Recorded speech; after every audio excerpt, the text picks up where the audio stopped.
A quick update on the disaster that just happened in Washington, D.C. between the regional jet and the Army National Guard helicopter PAT-25, where the two aircraft collided just short of final for runway 33 at DCA. Here's what we know so far. My name is Juan Brown. You're watching the Blanco Lirio channel.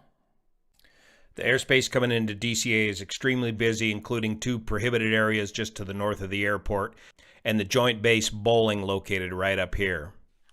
The RJ, or regional jet, a CRJ 700 coming in from Wichita to DCA, operated by PSA Airlines for American Eagle, was cleared for the approach to runway 1. Not sure if it was the instrument approach or the river visual approach to runway 1, circled to land to runway 33.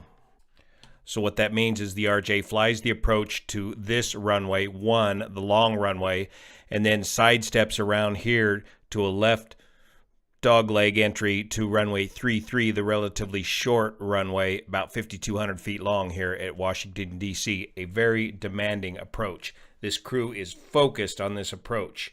This mid-air collision occurred just below 400 feet above the ground. The National Guard helicopter, believed to be either a UH-60 or VH-60, Victor H-60, was presumably operating out of Joint Base Bowling, located right here. Here's where the helicopters operate out of. They have this procedure where they can dart across the Potomac River right across the final approach for these airlines. This is an approved procedure. Looking at the video widely published on social media, here comes the regional jet. We are looking to the south. The regional jet is heading towards us, doing the approach to runway 1 and stepping to runway 33. Here is the helicopter, the UH or VH-60 helicopter, approaching from our left. And he's approaching to the right side of the aircraft, coming from Joint Base Bowling.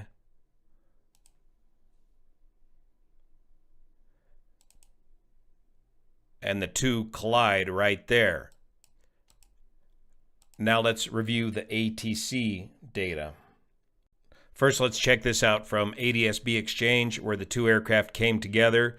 So here you can see the regional jet doing the sidestep maneuver to runway 33, so kind of a left dogleg base entry. This is all done visually to runway 33, and the helicopter coming out of Bowling and crossing right into its path. We'll listen to this audio just to get an idea of just how busy this airspace is leading up to the collision. Good for B to take off. 70 request. L3 to zone 6. Most of you say route for zone 6.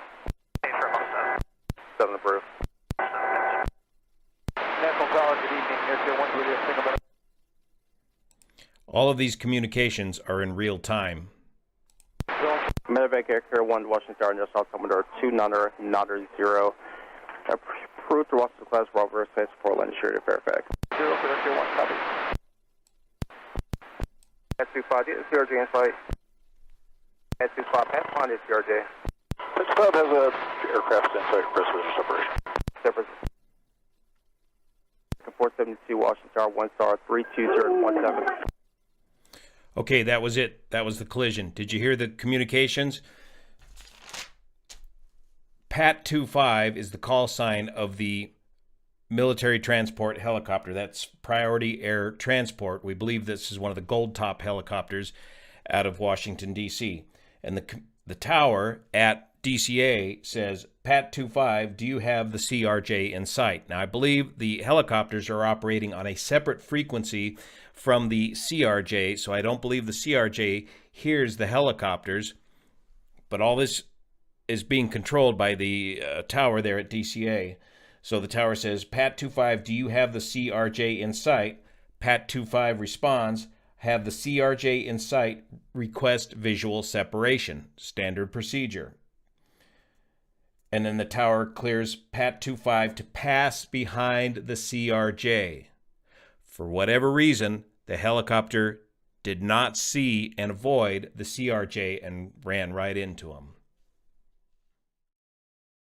Here's the flight-aware data for the CRJ. It looks like the CRJ was cleared for the ILS straight-in approach to runway 1, not the visual, and then did the sidestep to runway 33.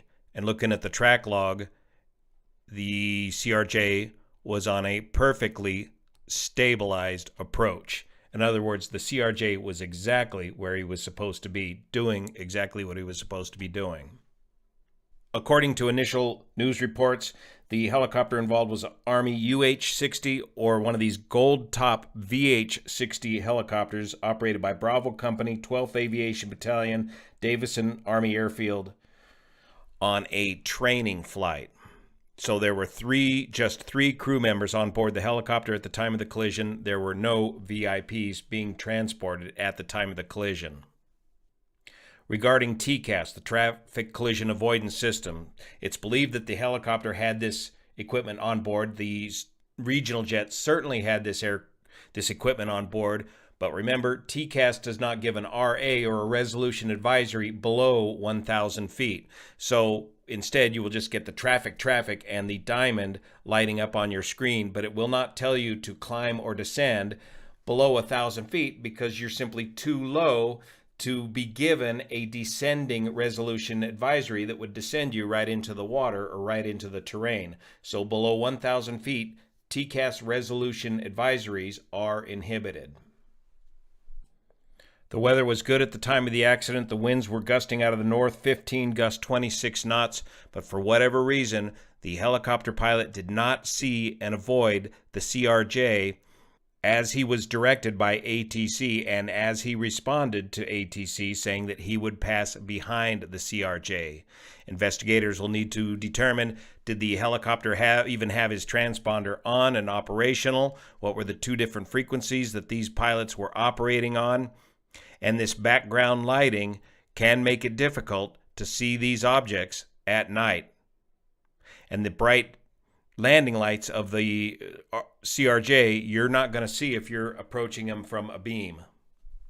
Or did the helicopter crew confuse this aircraft that was taking off for the CRJ, but that aircraft would have been well off to the helicopter crew's right?